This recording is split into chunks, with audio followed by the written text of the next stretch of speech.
Tonight is a super special night. On the Hebrew calendar, on the Jewish calendar, it is the 11th of Nissan.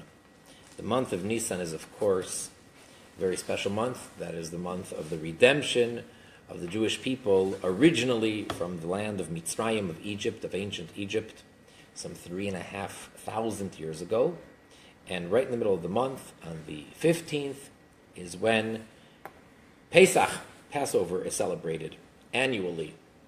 It is by far, for sure, the one Jewish holiday which entails the most details and the most rigorous preparations physically, in addition to spiritually. Spiritually, one can make all sorts of claims, and one can say, oh, it's Rosh Hashanah, it's Yom Kippur, whatever.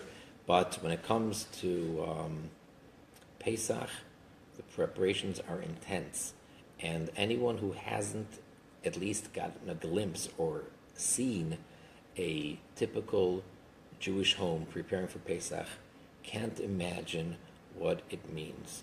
It's not just cleaning, and it's not just covering and lining some shelves. There are different levels of how people prepare and how people come into the holiday, but basically everyone really works extremely hard in order to bring in properly this festival, which lasts in the land of Israel, biblically, for 7 days, and outside of Israel, when we're in the diaspora, it lasts for 8 days. And this year, in the year 5777, corresponding to 2017, it will begin this coming Monday evening, and it will last for, as I said, 8 days. Now, that's the month of Nisan, and that's Passover in general. So the whole month of Nisan is a special month. And the word Nisan actually comes from the word miracle. And the Talmud makes an interesting statement. But let me first back up a little bit.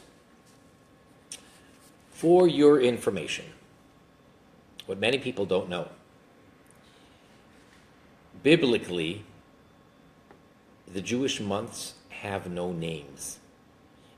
In the Torah, in the Chumash, in the Bible, there's the first month, the second, the third, the seventh, and so on.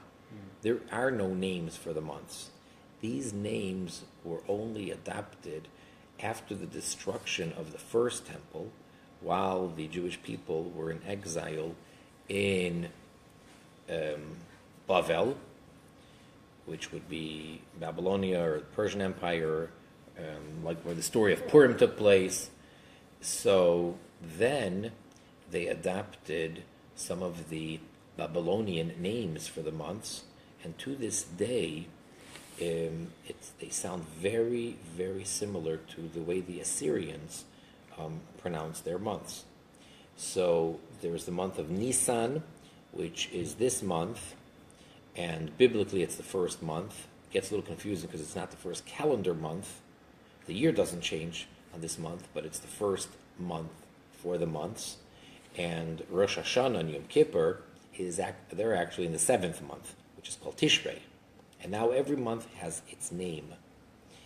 But being that we believe very strongly that everything is of divine providence and nothing is coincidental, so if the entire Jewish nation adopted these names as Jewish names, and to this day they're Jewish months, and that's what they're called.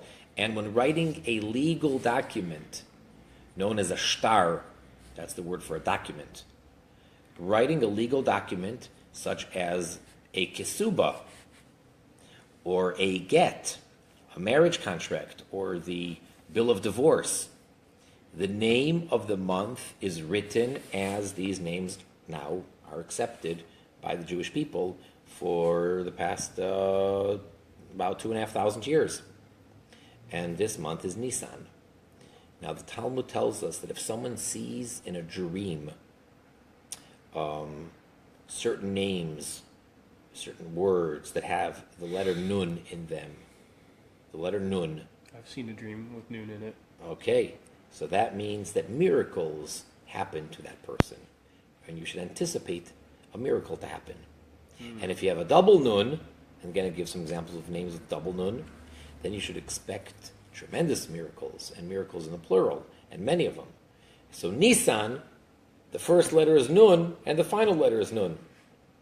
It's spelled nun, yud, samach, and the final nun. So the month of Nissan is a miraculous month. All of that is a bit about Passover and Nissan. But as mentioned at the beginning, I said tonight is the 11th of Nissan. Now what's special for the 11th of Nissan? So really everybody should know, but most of your Lubavitchers probably know, and I'd like to share a bit about that, and then its relevance to the entire world, to the world of Bnei Noach, to all of mankind. The 11th of Nisan, as of 115 years ago, in the year 5662, which would correspond to 1902. That year, on a Friday, just as this year, was the birth of the Rebbe Melech HaMashiach. So, the Lubavitcher Rebbe Shlita, Melech HaMashiach, was born on the 11th of Nisan. Now, of course, that doesn't always fall out on the same day in April. It varies from year to year. But it's the season. It's in the beginning of the spring. And it's always going to be about 4 days prior to Pesach, to Passover. Now, so just a little bit about the Rebbe Melech HaMashiach, and especially how that relates to the United States of America, and how that relates to Bnei Noach. So tonight's class is going to be a little bit different than most of our classes. We are actually in the middle of a very detailed essay by Rabbi Kasher, all about the different opinions as to what it means to have civil courts as one of the 7 Noahide laws, and we'll get back to that hopefully when we resume after the Passover break. Lubavitch and Chabad are basically synonymous. Lubavitch is a name of a very small Russian village or townlet, if you will.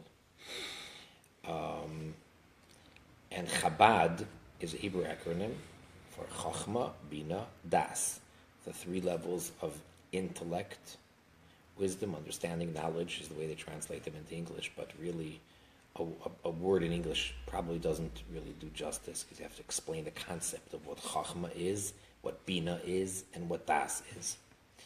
And that's based on the philosophy of the first Lubavitcher Rebbe, Rabbi Schneur Zalman of Liadi, that he wrote the Tanya, which is the basic book of Chassidus, and there he explains his whole approach, and if you will, his philosophy to life and to relationship to God, to Torah and mitzvahs, etc. So it's based on using your intellect to get to faith, to get to tap into your belief, and to get into your emotions, and to control your emotions, and to ultimately change your emotions.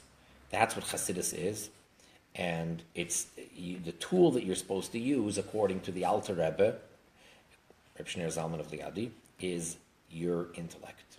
Use your mind. There are other approaches. This is very strongly and clearly his approach.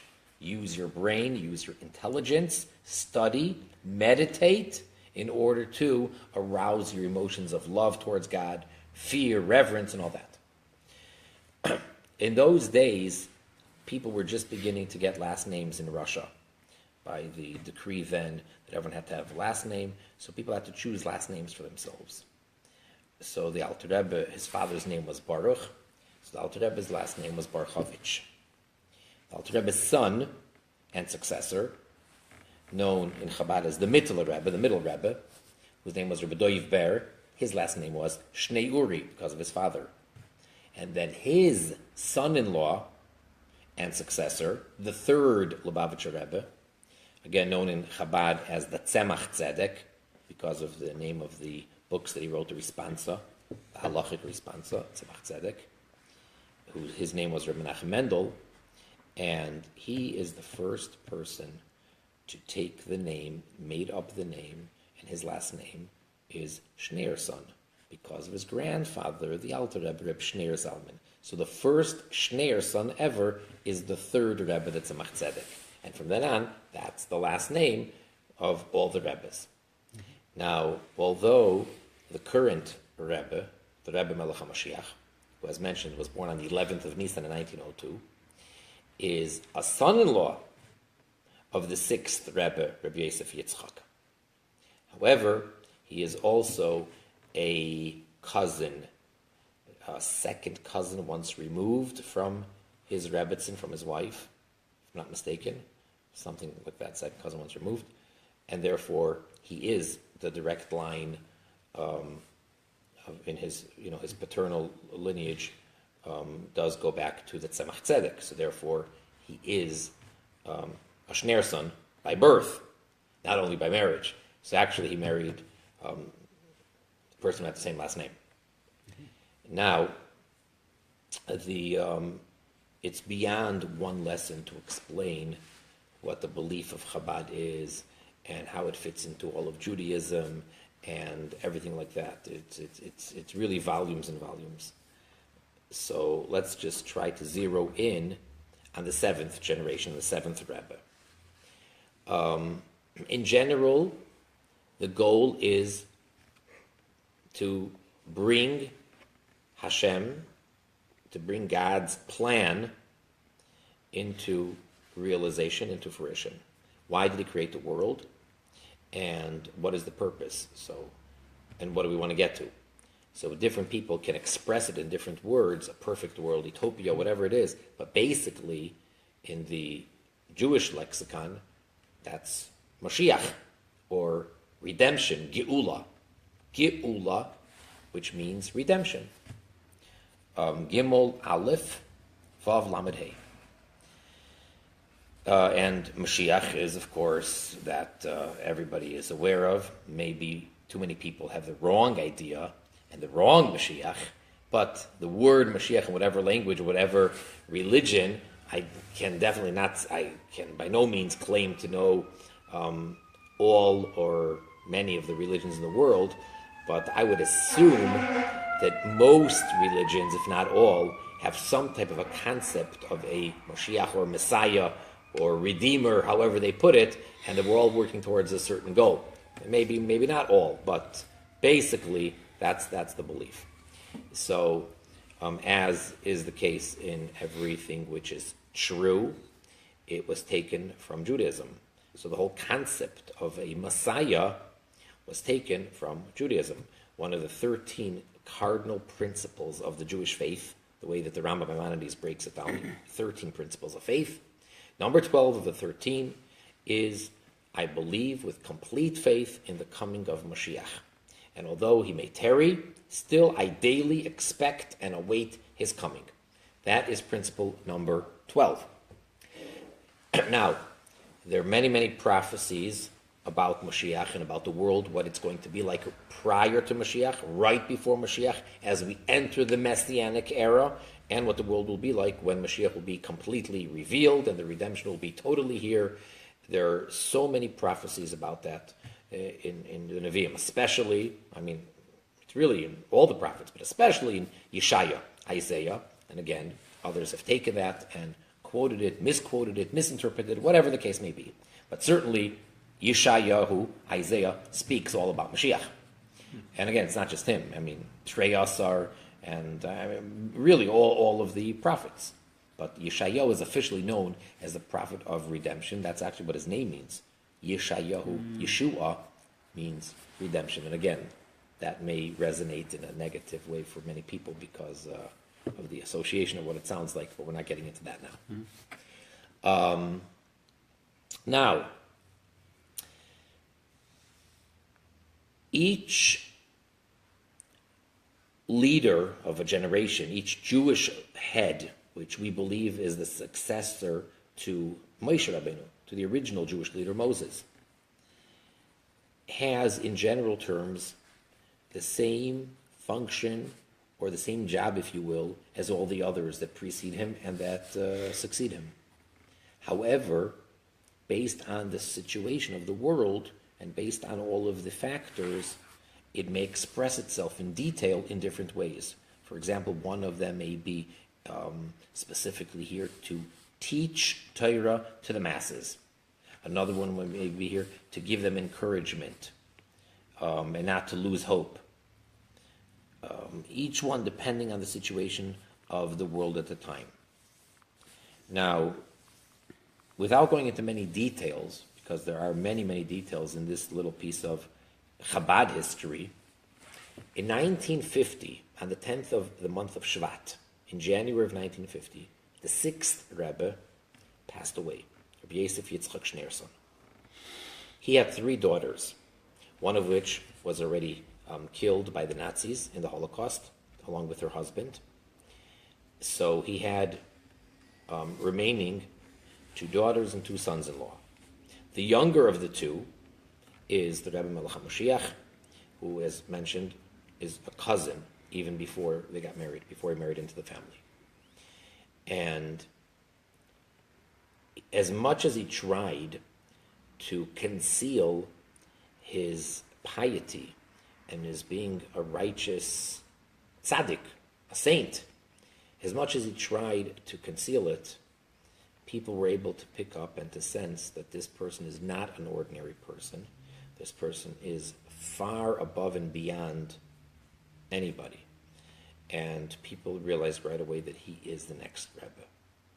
However, the challenge or the problem that the community was faced with at the time was he profusely denied it and profusely rejected the notion of him being the next Rebbe. And that put the Chabad community into a bit of a panic. Because what now? You cannot have the movement of Chabad without a functioning, living Rebbe. It has never been that way. It has never happened. And here we have the successor, but he's refusing to take on the mantle of leadership. That went on basically for 1 year. And that year was a very interesting year, especially now that we can look back at it some 60, 70 years later. But at the time, it wasn't so easy for most of the people that were going through it. On the first anniversary of the passing, known as a yahrzeit, on the first anniversary of his father-in-law's passing, so that brings us to 1951. He held what we call in Chabad a farbrengen, which means a get-together, to spend time together, to say l'chaim over a bit of wine or some other hard alcoholic beverage, take a little l'chaim, and to sing some Hasidic melodies, to speak some words of Torah, some words of encouragement, to say over some stories. And this is something which is part of the Hasidic lifestyle, and this is part of how we express and develop our positive fine character traits to be able to serve God better between us and God and between one fellow and his comrades, and to be able to have this unity amongst our friends. So farbrengen play a very important role. So the Rebbe Melech HaMoshiach is conducting a farbrengen, leading a farbrengen. Basically at that farbrengen, which I can speak about for several hours, which I again will not do now, he accepted the mantle of leadership. He never said the words, I am Rebbe. He never said the words, I accept. But it was understood by all that he accepted the mantle of leadership. And then he said that the custom in America is that when someone new comes into office, so they're supposed to have a mission statement, and they are supposed to make a statement, and it should be a statement which is kind of earth-shaking or extreme or something like that. So he went on to explain his mission statement. And his mission statement was basically that we are the generation of redemption of Mashiach, and that it's going to be happening in our generation. So he made it very clear that that's it, that Mashiach is imminent, and it's happening in our lifetime, and we need to be part of that. Now that was the initial statement that he made. From then on, practically every single talk of his, every single formal sermon, I guess you'd call it, if we're allowed to use that word. Maybe that's cheapening, the Rebbe Melech HaMashiach's talks. In the Hasidic lexicon, it's called a sicha, or the more intense one is called a maimer, which is a Hasidic discourse. Be that as it may, he speaks. He's spoken thousands and thousands of times, and the focal point generally is always Mashiach. He speaks about so many different subjects, Torah thoughts, connects current events to the relevance of living here and now, etc. But the point that he makes over and over again is that we are the generation of the redemption, and that Mashiach's coming is imminent, and we need to have an active part in this. Now, being that the redemption is for the entire world, so it's something which is relevant not only to the Jews, but to everybody.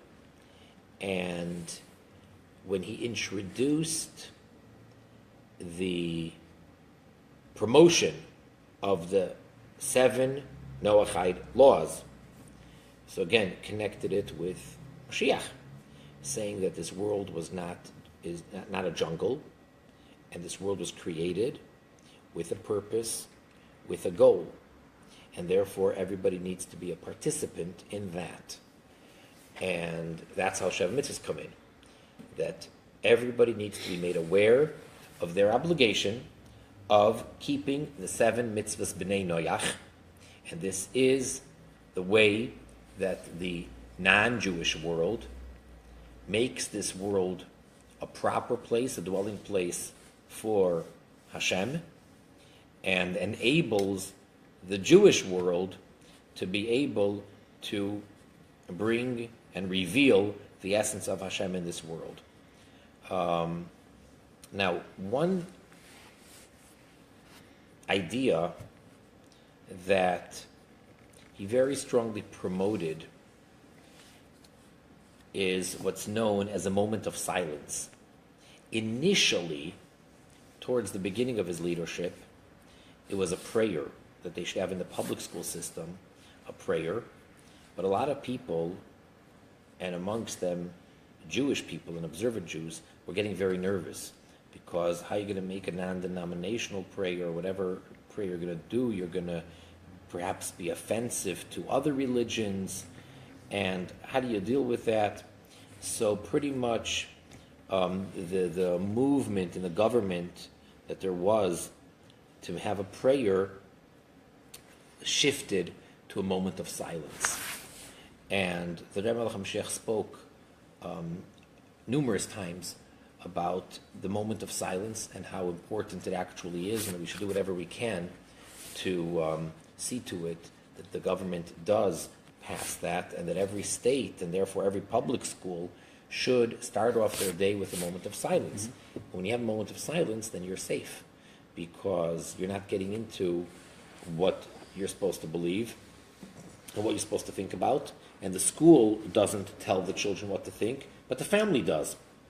And that way you don't have to be worried that this person is pushing this religion on you, because what is necessary is that everybody has to believe in God. There is no room for atheism. We can't tolerate that. We need to educate people that there is a God without even getting into religion. And that's one thing that in Judaism we do not proselytize in the sense of trying to get other people to convert. I don't know, again, if all other religions do or don't, but certainly we know that the big ones that's part of their thing, that if you don't join us, then you're doomed, and you better convert, and you better accept, and then you're good to go, and you're good for life in this world and in the eternal world, if you accept so and so, and if you accept this religion. Judaism is not like that at all. And as a matter of fact, when a person wants to become a ger tzedek, he wants to convert and become a full-fledged Jew, so the Jewish community is required to initially push them away very firmly, gently, but firmly, and to really not accept them with open arms at first.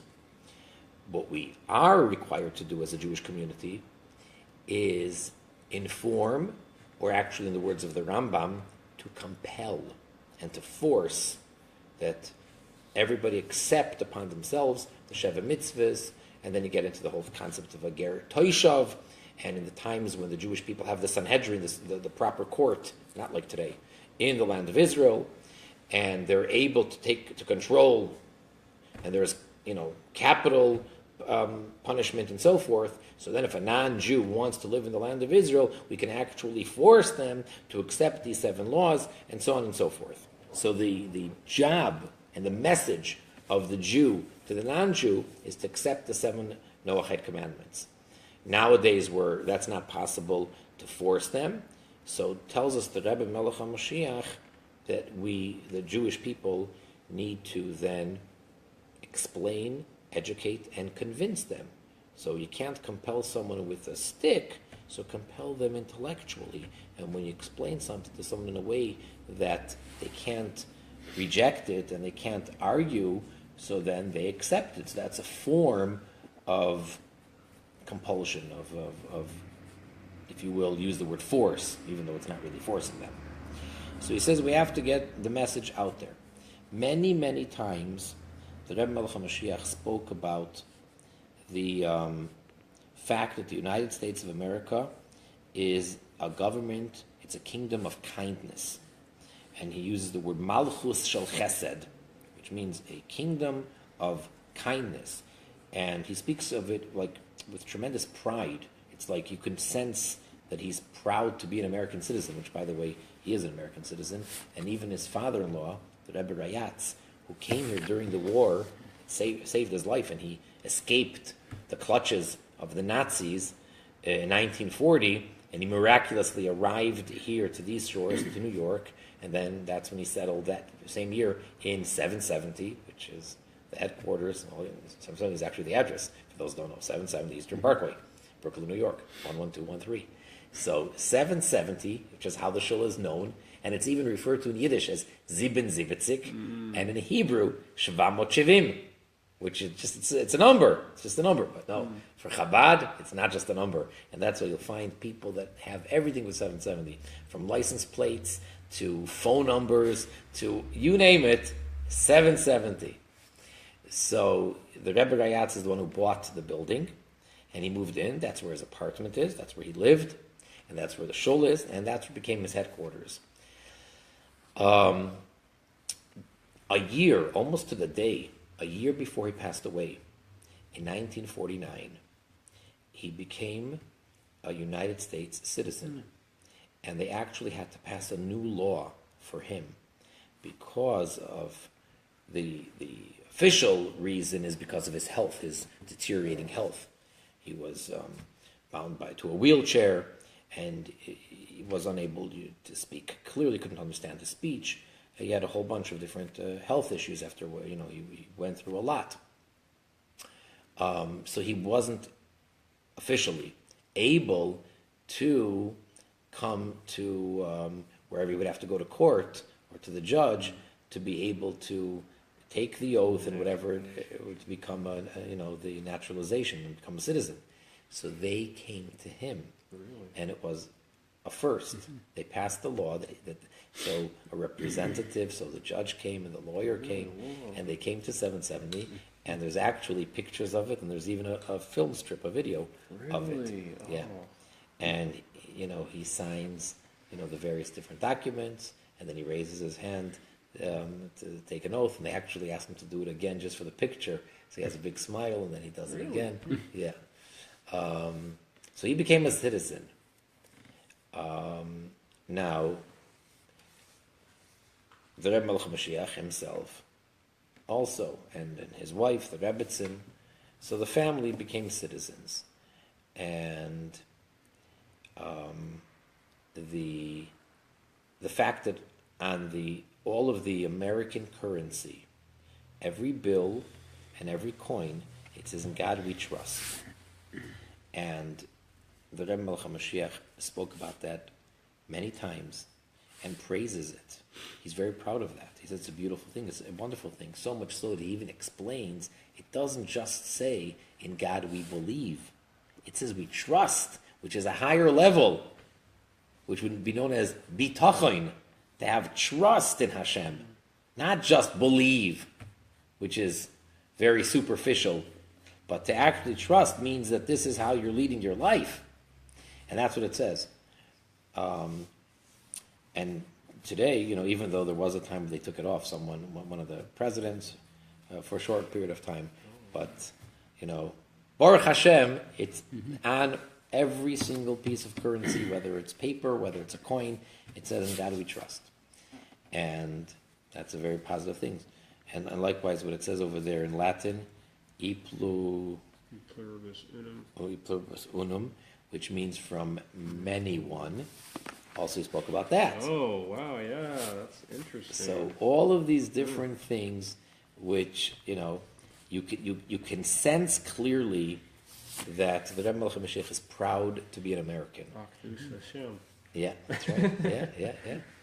And again, to what depth the people who originally put this on the coin, so whether or not they understood the depth of it, but they had it right. They had the right idea, and that's what it's about. So the fact that we're in the United States, and the United States, with all of its negativity and all of the problems like any country would have, but overall, the basic founding fathers and the basic principles upon which the country has been established, even though it's constantly being challenged, and they want to amend this, they want to amend that, but basically, it is a proper government. So for the Jewish people living in the time of exile in the diaspora, it's a pretty good time and a pretty good place, until we get home to Yerushalayim, to the third and eternal temple, the Beis Hamikdash.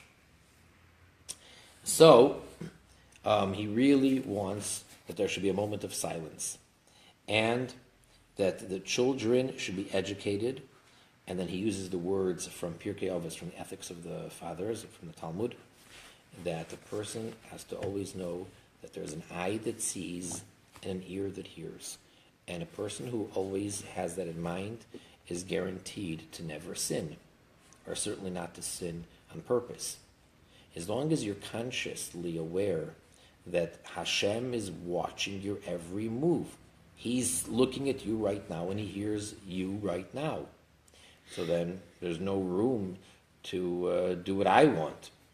And the Rebbe Melech HaMashiach is so realistic and so optimistic that he believes in every human being. And he says if people would be educated that way from day one, so then it would be minimal of crime and all the problems that we have with whatever, gangs and all of these terrible, the corruption that there is.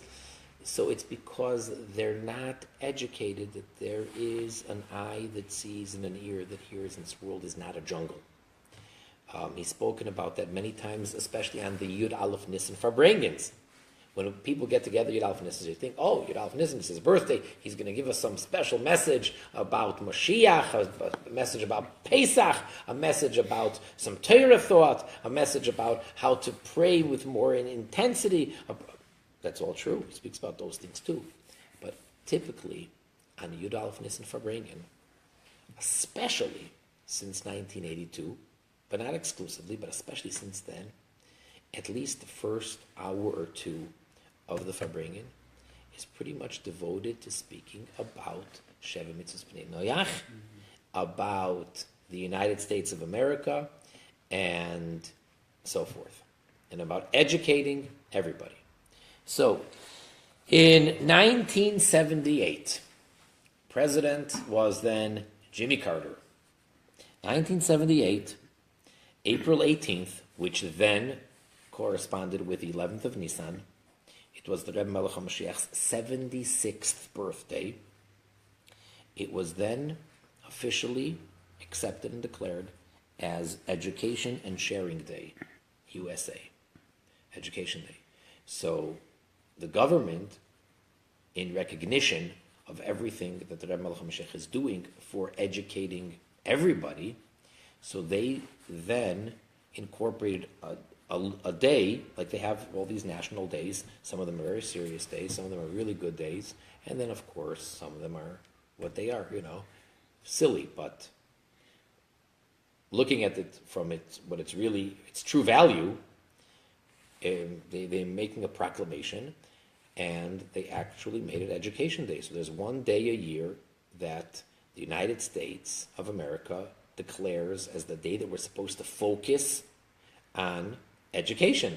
I mean, you have school most of the days of the year, and you're supposed to be involved in educating yourself and others every day. Parents are always educating their children. We're all educators in one way or another, on one level or another, but there's one day a year where the focus is Education Day, USA. And that is every year on the 11th of Nissan. Therefore, there is no set calendar date. It keeps on switching, usually within April.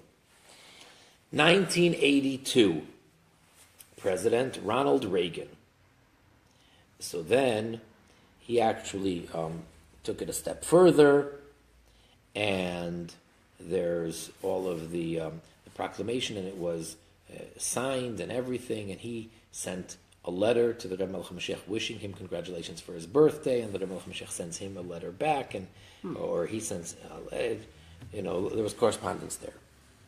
1989, George H.W. Bush, he again reiterates the importance of the of education and of the work that the Lubavitcher Rebbe Melech HaMashiach is doing. 1991, it was passed by Senate and by the House of Representatives that we need to keep the 7 mitzvahs b'nei Noach, which means to say that even if the United States government is not perfect, and even if its legal system is far from perfect, but one thing that we could be very proud of is, unlike, let's say, from the Torah, unlike Shechem, in the whole story where Dinah was kidnapped and raped, so they were transgressing, and because they didn't have a legal system in place to punish, therefore they all were, in a sense, accomplice, and they were transgressing, because one Hashem Mitzvah Bnei Noach is to have dinim, to have a court that's going to uphold the laws. Well, the United States of America, at least as of 1991, officially and legally said that we need to keep these 7 God-given Noahide laws. So I don't know how many other governments have actually passed such a law. So that's pretty impressive. And the Rebbe Melech HaMashiach spoke about these things, of how the fact that the government is doing it gives it strength and authority according to the Torah, because there's a rule in law, in Talmud law, Dina de Malchusa Dina, that the law of the land is law, so long as it doesn't contradict the Torah. And certainly if it's telling the people that they have to keep the Sheva mitzvahs. So here, this is something that, I turn over the other side, you can see a picture of the guy, Mr. Frank, who he is campaigning, and again, this is all the campaign of the Rebbe Melech HaMashiach. So this individual, this Mr. Avram Frank, is advocating, and he's working very hard to promote that it should be a moment of silence, and then there's a list over here that they have mandated a moment of silence. And if your state is not listed there yet, so you have what to do. And unfortunately, we don't see Illinois in the list.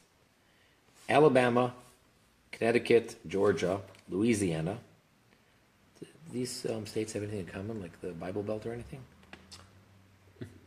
No, they don't. Like Okay. Connecticut and Massachusetts would not be Bible Belt. No, well, not all of them, but Massachusetts. Okay, North Carolina. I would actually say that most of them aren't. Nevada, New Hampshire, New Jersey, Oklahoma, Pennsylvania, Rhode Island. So you got a whole bunch on the East Coast. Yeah, South Carolina, Tennessee, Utah, West Virginia, and Arizona. I'd say wherever there's big Chabad houses. Not necessarily. Except for Utah. Yeah, So, yeah, so I don't see a correlation with any of these states. but it's interesting how these states merited to have it. Mm-hmm.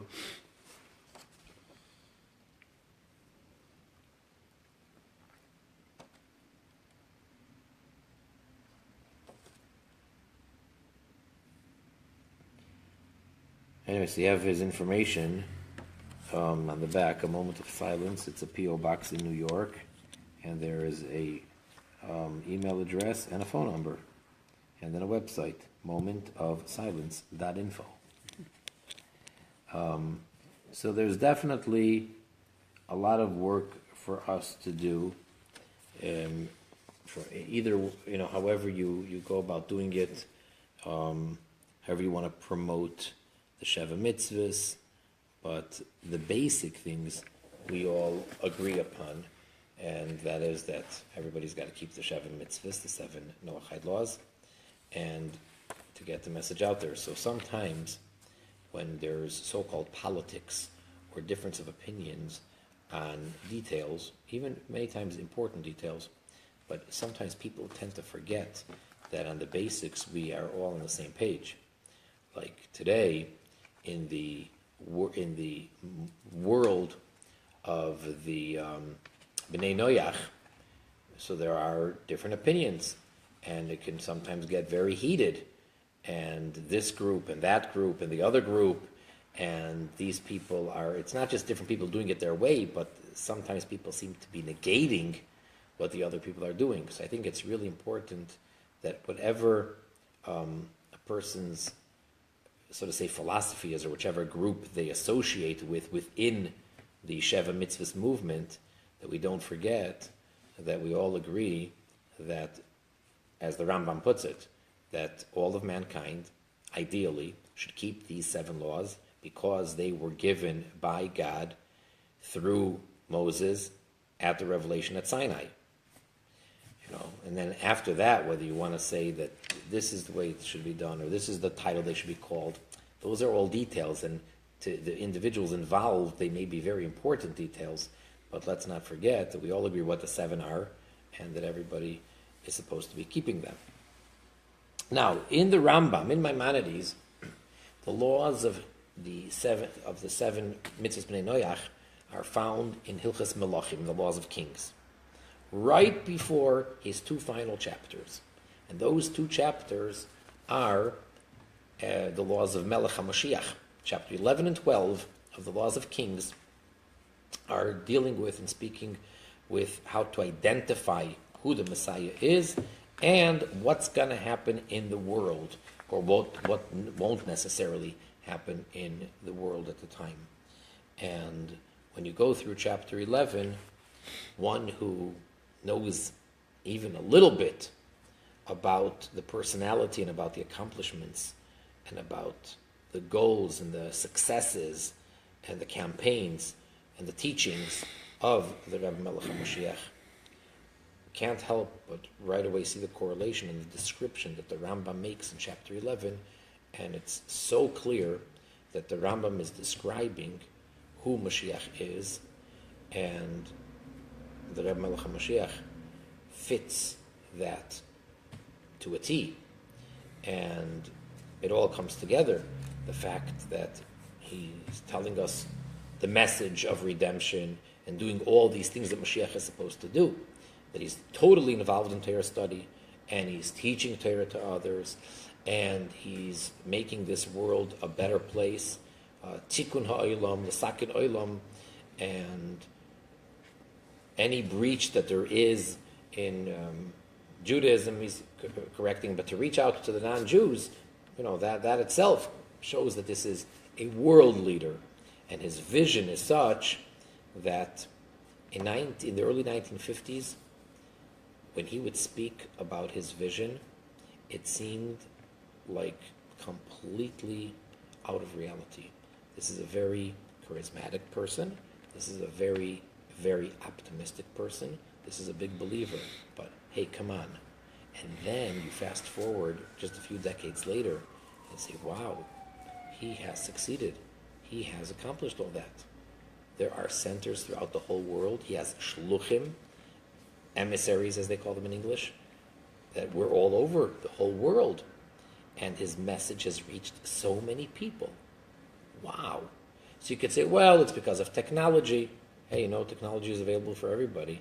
And even today, when anybody and everybody can put themselves and do whatever they want out on the internet to make it public knowledge, but still you don't find too many individuals that are so successful in positively affecting so many people.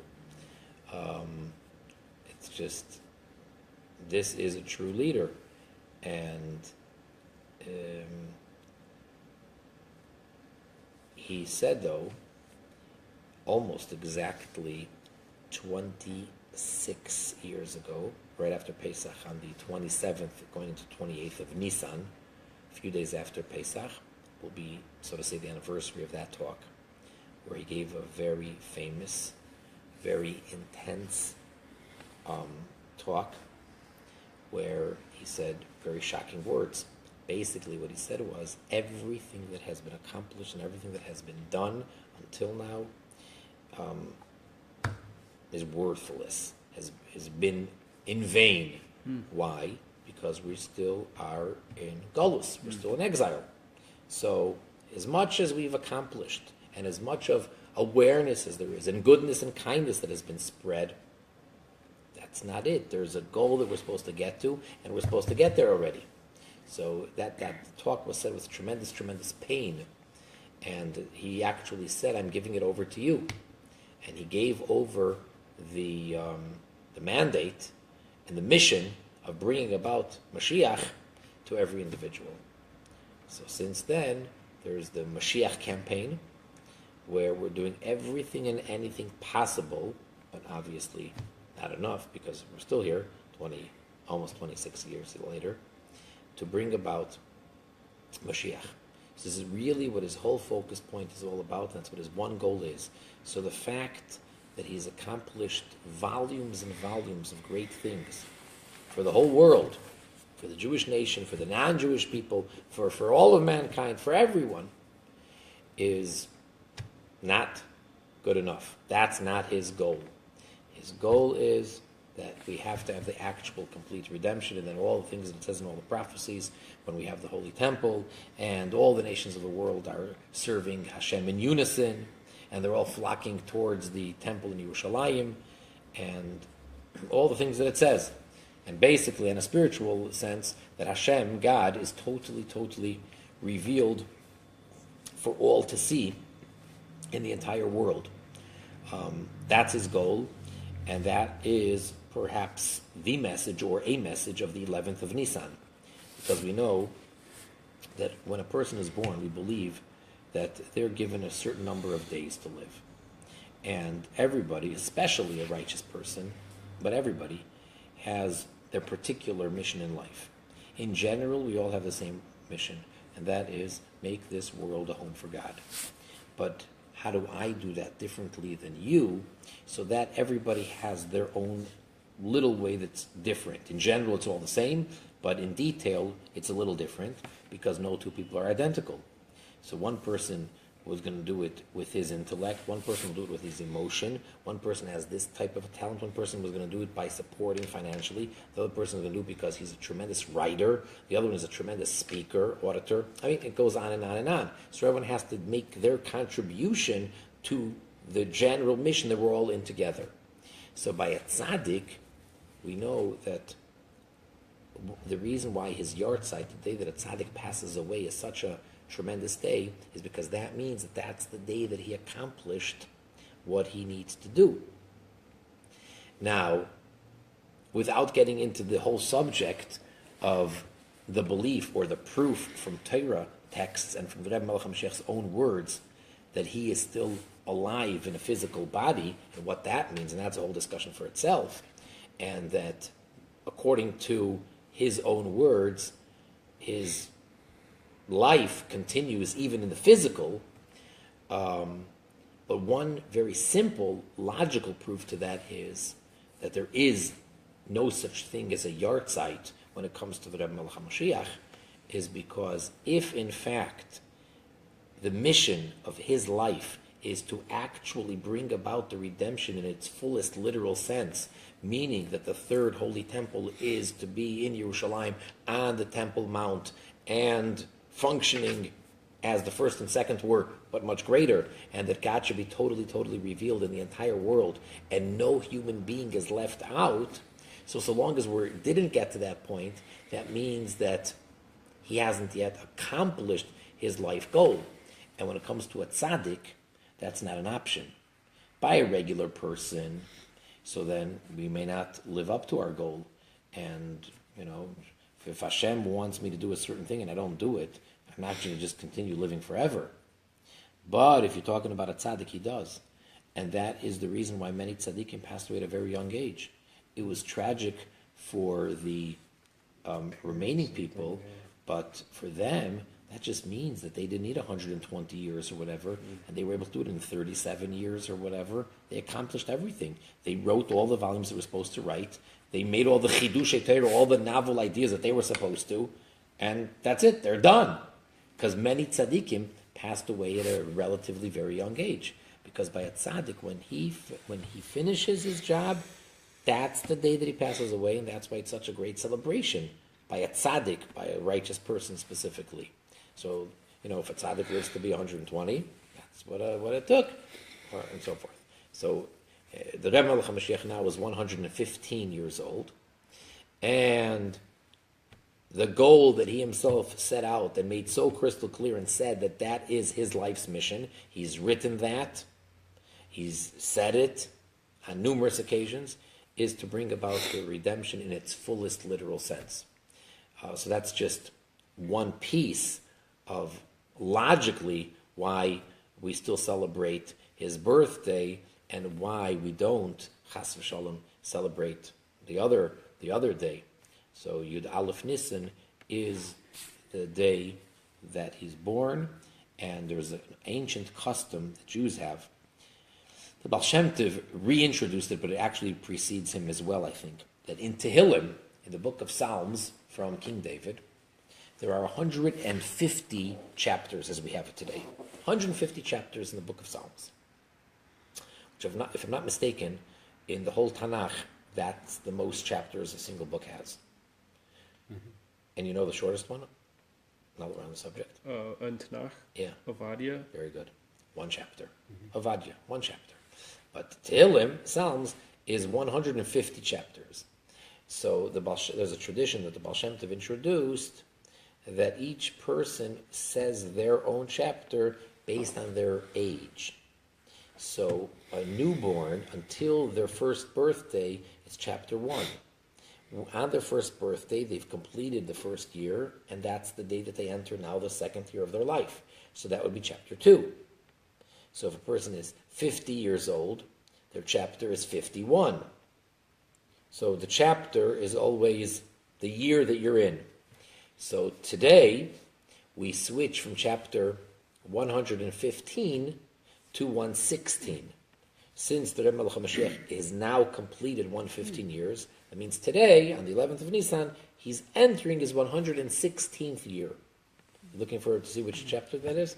So that is in Hallel, which we started a couple of years ago, that those chapters that we say on special occasions, like coming up now on Pesach, we're going to be saying it at the Seder, those are chapters of praise to Hashem.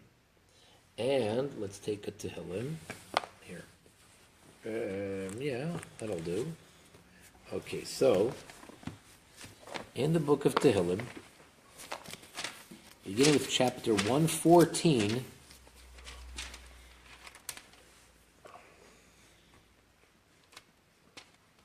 so 113 is where the Hallel begins, 113. Then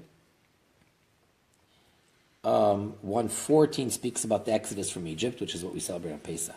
115, which we just completed now, the way they put it over here. May Hashem once again intervene in the affairs of man so that the idolaters may know him and become as imbued as Israel with faith in the true God. Meaning it's a message to the nations of the world. It's a prayer that all the nations of the world should, those that are involved in nonsense and in idolatry, should leave that and they should become imbued like the Jewish people. Is that where it talks about the four different types of people and then the God-fearers? Yes. Yes. So that is the one we completed now. Mm-hmm. Then we move on to chapter 116. And that, the note here on the side, Israel declares its love for God despite its lowly state among the nations and prays for the redemption. So it's a very appropriate one for where we're at right now. And, of course, with Hashem's help, there's no better time than the present, especially at night like tonight, the 11th of Nissan, that we actually have the complete, full redemption when the Rebbe Melech HaMashiach will be revealed for all to see. And then the whole world will then recognize the one and only God of Israel, which is the creator and the God of the entire world. And then we'll have the third temple on the Temple Mount, and all the Jews will be gathered back to living in Eretz Yisrael. And then we'll have the Yovel, the Jubilee year. And then according to all opinions, we will have Ger Taishav. And I don't think it'll be possible for anyone to become a Ger Tzedek then. It'll be too late. So no more Ger Tzedek at that point. And then we have, not clear exactly how much after that, but seemingly immediately thereafter, the resurrection of the dead.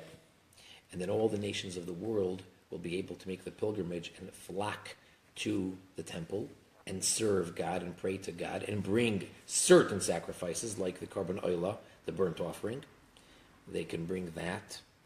And the Beis HaMikdash, the Holy Temple, will be the center of the world and the center of prayer, not only for Israel, but for all the nations of the world, as all the prophets say in the good book.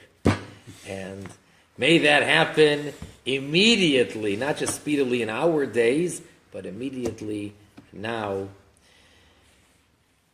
And so may it be the will of Hashem, and may we conclude with the special declaration, proclamation, which the Rebbe Melech HaMashiach encouraged so many times and said that this is actually that which gives him strength, and that's the people accepting the sovereignty and crowning the king.